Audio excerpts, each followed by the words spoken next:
3, 2, 1. Hey, what's up, everybody? My name is Ray. Joining us again for our founder stories. Really excited to have Natalie Cartwright on. She is a industry leader when it comes to artificial intelligence, and a super smart young lady and a good friend. So, Natalie, thanks for joining us on Founder Journeys, and just please tell our audience a little bit about yourself and the industry that you're in and about Fin.ai. Thanks so much for having me, Ray. It's so nice to see you, even if it is virtually. My name, like you said, is Natalie. I often go by Nat Cartwright. I am the co-founder and chief operating officer at Fin.ai, and we build virtual financial assistants specifically for the retail banking experience. So we build an AI product. We've got a natural language processing engine that understands how you speak to your bank, but we overlay that with a whole product so that we get the best experience and are able to deflect calls from banks. So I am really interested in the financial services sector. I think that there's a lot of room and opportunity in this AI world, and I think that artificial intelligence is the next best thing that's going. What I spend the large majority of my time doing is running the company, but I also have the privilege and pleasure of sitting on our provincial AI board. So I'm one of the directors of AI in BC, and I sit on the AI advisory panel for Canada as well. I've seen Fin.ai evolve over the years, and yourself evolve as an entrepreneur. And it didn't really start with AI. It was definitely a fintech product, but it was Peso. Peso was the original app, and if I recall, it was about microtransactions and peer-to-peer lending. But as much as that was proliferating in the U.S., it was not as highly leveraged and used. Getting tongue-tied here in Canada. So tell us about that evolution. That's right. So our first business model was peer-to-peer payments for the Canadian market, and we were limited to the Canadian market because of the payment rails. And you're right that this product was available not just in the US. Venmo would be the product that we were replicating from the US market, but it was everywhere. The first time I ever transferred money to anyone with my cell phone was in 2006 when I lived in Kenya, and I used a product there called M-Pesa. So you could transfer money seamlessly to your friend after dinner or after you'd taken a taxi together or done whatever you'd done. And so my business partners and I thought, that's a great idea. We should do this for the Canadian market. And we did that for a couple of years. I would say that we were moderately successful. We had about 10,000 downloads, and we transferred roughly $1 million of micropayments between Canadians. And it turns out that's a terrible business idea for the Canadian market. So we like to call that our 2 years of learning. When I saw that coming together, I was like, oh, about time. Like, I see this being leveraged in the US. Like, it's about time it happened in Canada and making transaction and payments. Anybody that's planned like a group outing or a group vacation knows the pain it is to try to, okay, hey, you owe me $20 for gas. We got to split whatever charges for renting the boat. We were missing that type of user experience. And so why didn't it work? I think it's one of these interesting things where often kind of Me Too or copycat business models are really impactful, and we see lots of businesses that work in different markets. And it's always important to think about what's different about different markets. And there was a few different reasons that it didn't work here. The first is that the Canadian market's pretty small overall. So we were really excited. We thought we could win the Canadian market. And what we realized was that it was going to take investor money to do that. And even we got some investor money, but when we went out to raise larger amounts with the pitch that we're going to win the Canadian market, the reaction we got was, even if you win the Canadian market, we don't care, which was very difficult feedback to hear. But eventually we did hear that feedback. I think the second piece is that if you look at our financial services sector, particularly our banking sector, it's very concentrated. We really have a small handful of banks that control a lot of it. So being able to access payment rails is very difficult. There wasn't any, so we would have had to build that ourselves, and that was a whole nother piece of work. And then I think in general, Canadians tend to have pretty good systems in place. Our banking system was built a long time ago in a tech-forward way. Canadians have their ways of transferring money, and what we see is that sometimes tech adoption is a little bit slower here than in some parts of the world. So, for example, when I was transferring money with my cell phone in 2006 in Kenya, 50% of the population was doing the same thing. And so I think you just see sometimes slower adoption here because of, in different segments, just because of how the markets have evolved. So the business model didn't work, but it was incredible learning. We did have very, very early pieces of artificial intelligence in that product, which was how we ended up doing the product that we have today that is much more interesting. And we learned how to work really well together as a team. We had an incredible group of people. This company is the same founders, it's the same cap table, and the investors, fortunately, really liked our team. And when we decided to make the pivot, they doubled down and reinvested in us because they thought that we would be able to succeed. And I think that we've been able to prove that we can, at least to date. We still look forward to achieving a lot more together. Because I know the history of Peso, like there are ups and downs and challenges as being a founder. And you said it right there, getting those interviews or those meetings and then having the investors or the stakeholders saying, yeah, we don't actually care if you win the Canadian market, or being faced with, well, the banks are not going to allow us to do this or put these roadblocks in place. How do you overcome that negative response to your business and come out of it with a pivot that is wildly successful now? It's hard. It's very difficult. I think it's hard to pick yourself back up. And if I'm really honest, I think that probably the time that I most appreciated my business partners, although I appreciate them every day, was during that pivot. It was really hard emotionally. You feel like you failed, right? You're very publicly associated with something that is very publicly failing, or at least, publicly within the sphere. At the time, your network, right? My network of people. My sister was going around to bars trying to get people to download it. My brother had made all these intros for me. Our MBA class was around us. So it's your network of people. And there were lots of days that I really did not feel like picking myself back up. I did really want to call it quit. And my business partner is delightfully optimistic. He has just always got something positive to say. And I really felt committed to that team. And I think that there was lots of days when I relied on his optimism. And I know there was lots of days when he relied on my optimism. And so I think that teamwork was really essential. We would joke sometimes, okay, today is my day to be depressed, but you're going to have to hold it together for us. And so having the belief and the support of our board members around us who did see us working effectively, I think that despite the fact that the business model was not one that was going to succeed in this market, we executed well on that. And I think one thing I'm very proud of to this day is the integrity with which we executed on that, and being very deliberate in how we approached it and how we ensured that we were careful with people as we were closing things down. A lot of the people around you, like everything, it's always who's around you and who supports you, and how much belief and faith do you have in each other. Surrounding yourself with like-minded people that understand what you're going through. And you always say misery loves company, and so surround yourself with people that will understand the pain and challenges that you're going through, because you can accomplish so much more when you know that you have a support network around you. But you're never going to avoid those days. Like I still have those days where I wake up with like, why the hell am I doing this? Why am I putting myself through this? I can just go take off to Puerto Rico or Colombia and just chill on a beach somewhere. It doesn't matter if you're an entrepreneur or whatever you're doing. You always want to surround yourself with great people who are going to be honest and pull you forward. And I would just caveat that with my two founding business partners and I think we share the same values. We've got really similar perspectives on how to run a business and sort of how we expect to work together, partly that we've had to learn over time. But we have entirely opposite skill sets and ways of working, which I actually think is a really great asset, because there's things that I'm great at, but there's things that I'm not great at. And we just trade off on different jobs or different responsibilities depending on whose skills we think are best going to suit that. So I love that values piece and looking for people who can complement me in the areas that I'm just not going to be great at. Let's talk about the areas that you are great at. I do know that you're a very highly educated woman, and you probably had your choice of a lot of different career paths and a lot of opportunities. Why entrepreneurship? What drew you into entrepreneurship? And we've obviously learned a little bit about the challenges at the company, but what about you and what you had to overcome to? Thank you. I am well educated. I have 2 masters behind me.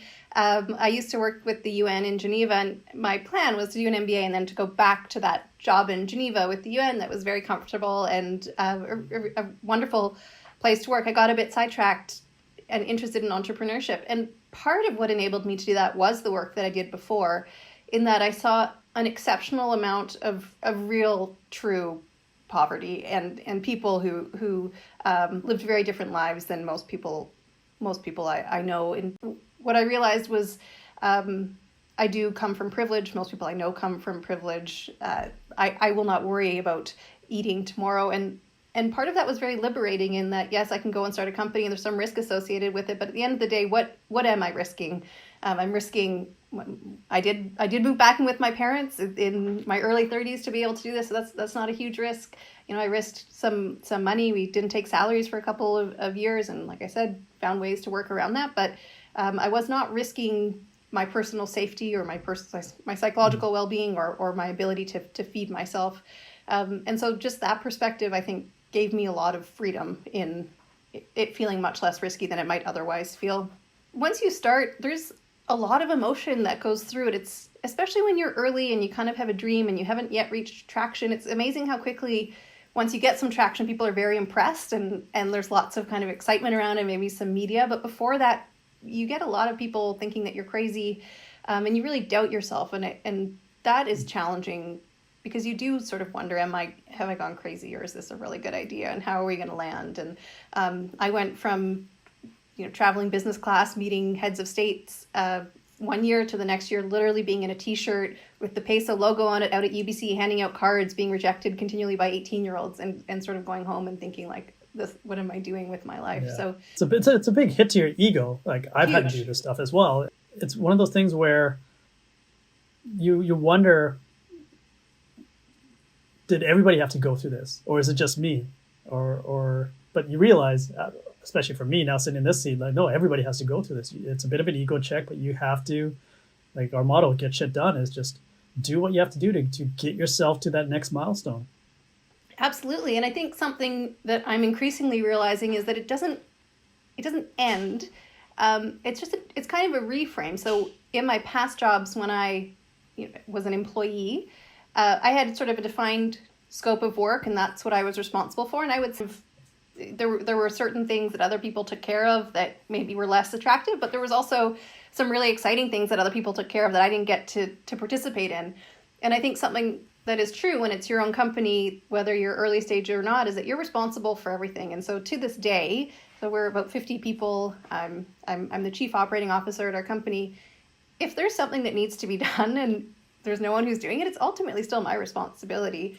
So I get to do some really fun things, and I get to do things I would never otherwise get to do in maybe a typical job. But I still hold the buck for making sure that the office is tidy or that things are done. And we've got people to do different parts of that. But when there's no one else around, it's still you. It's your company. Somebody's got to get done. It's not going to get done, right? Yeah.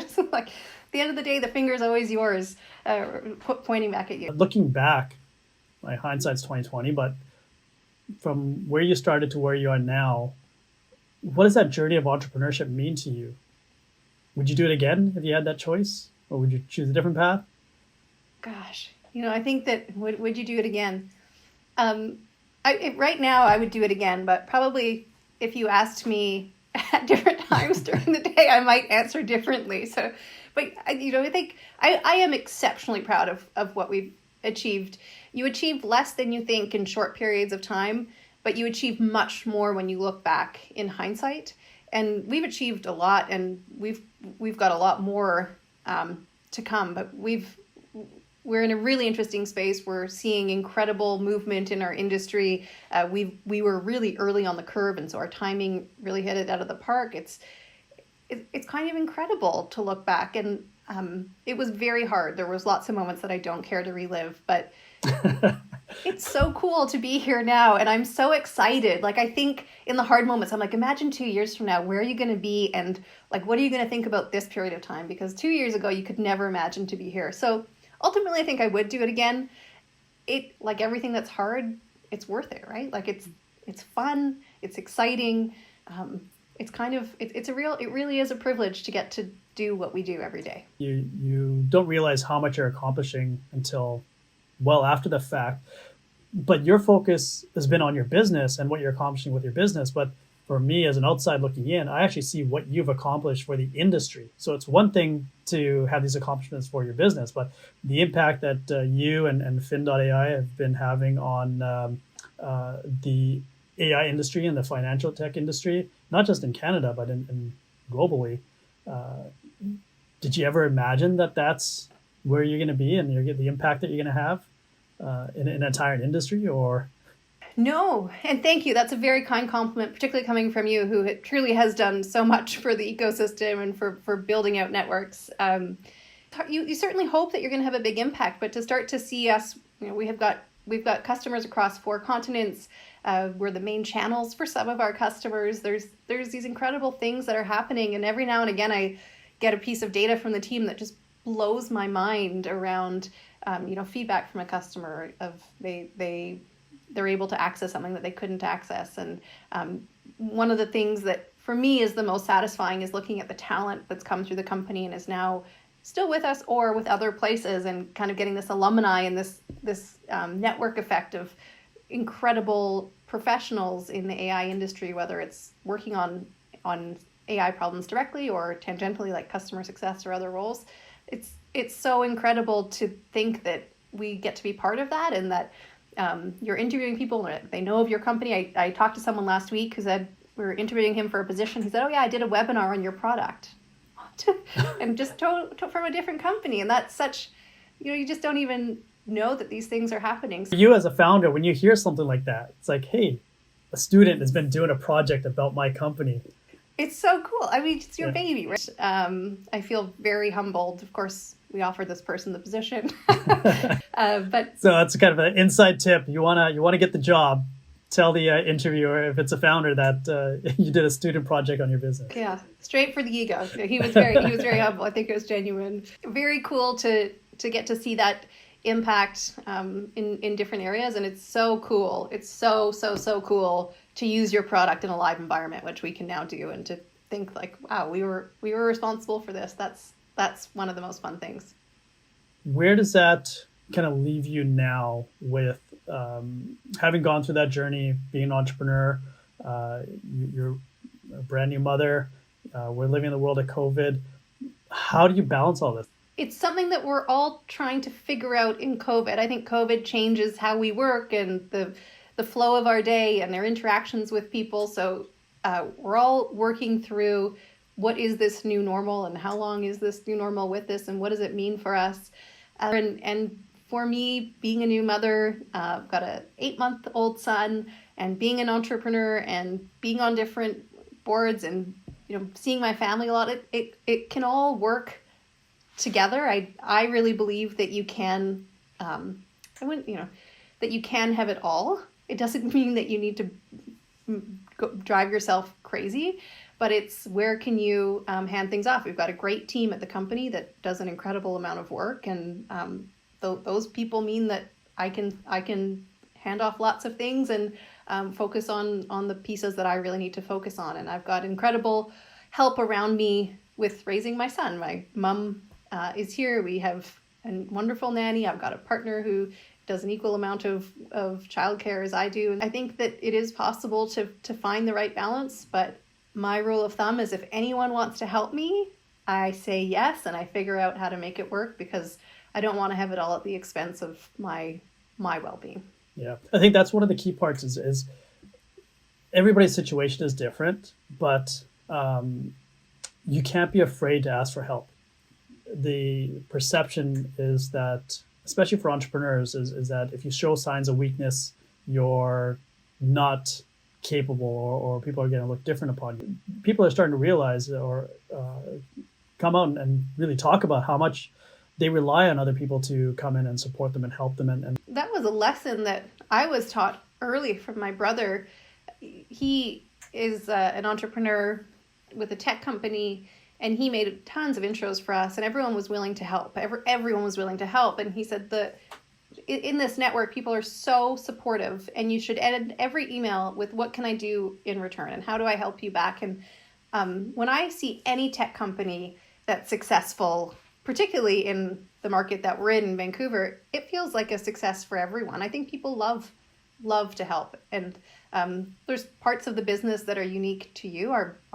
The product that we build is unique, and there's so many parts of our business that are entirely the same. And it's just a constant give and take. So creating that network of people who are at the same stage that you can ask questions to and be supportive of is so powerful. And it just makes it a lot more enjoyable as well. Like, you then go out and celebrate together and you commiserate together, and you're kind of on this journey at the same stage and same time. That network that's in the tech industry is so different. Like, I think in part it's the nature of the type of person that chooses to be in this industry.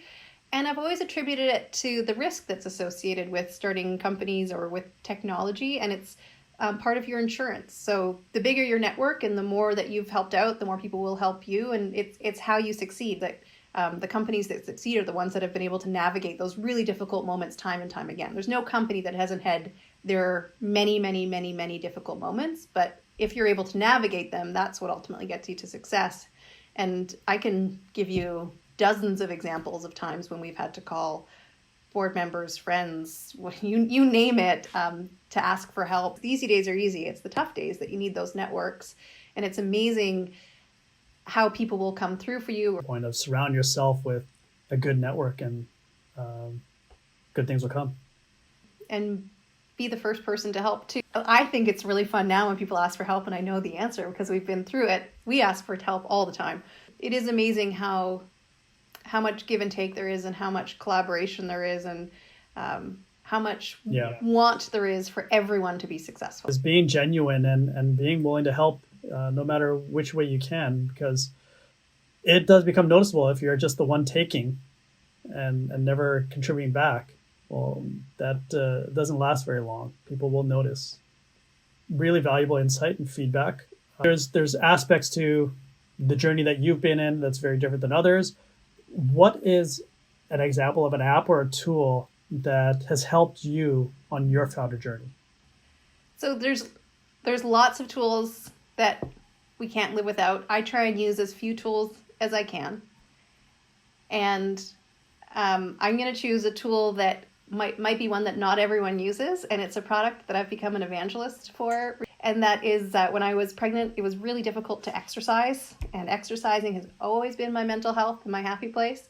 And I bought a Peloton, and so it's a stationary bike with basically on-demand cameras. It got me through my pregnancy, it got me through recovering from labor, and in the middle of the pandemic, it has been something that has been a real go-to for trying to keep sane and healthy and moving my body. So that has been a great addition to my life, and something that, if I had to, I could live without it, but it certainly improves my quality of life and my mental well-being.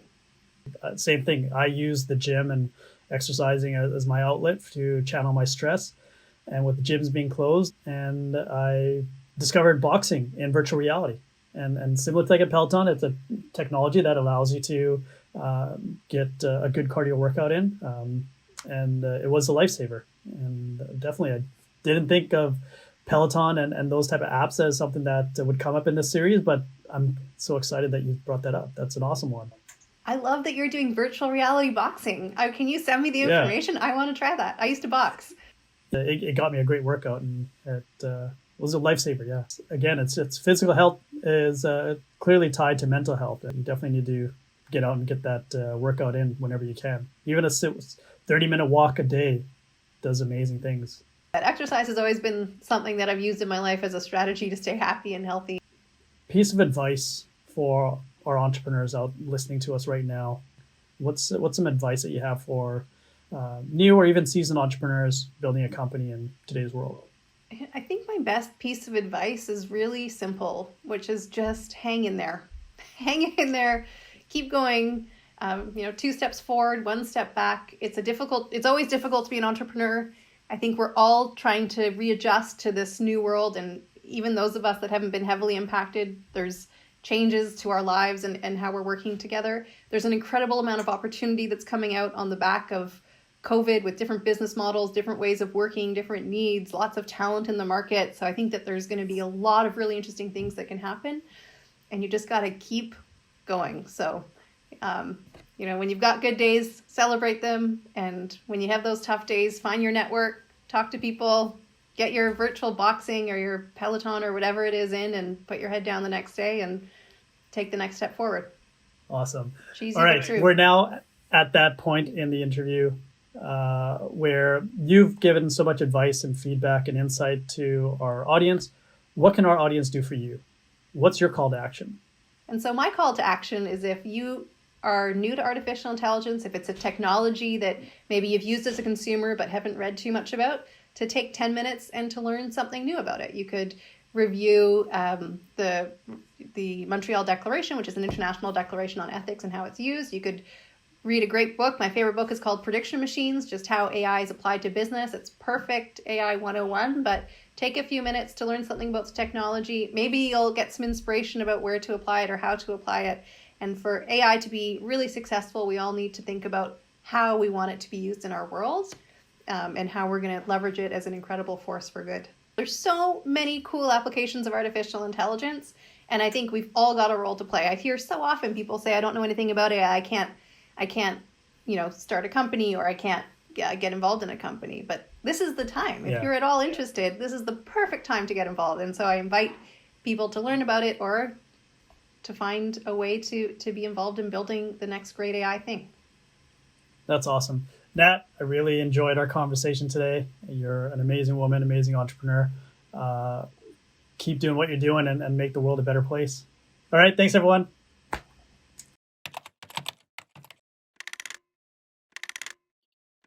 Launch Ventures is for entrepreneurs by entrepreneurs. If you enjoyed today's episode of Founder Journeys, please like, share, follow, and check out our link in bio for all the other good stuff.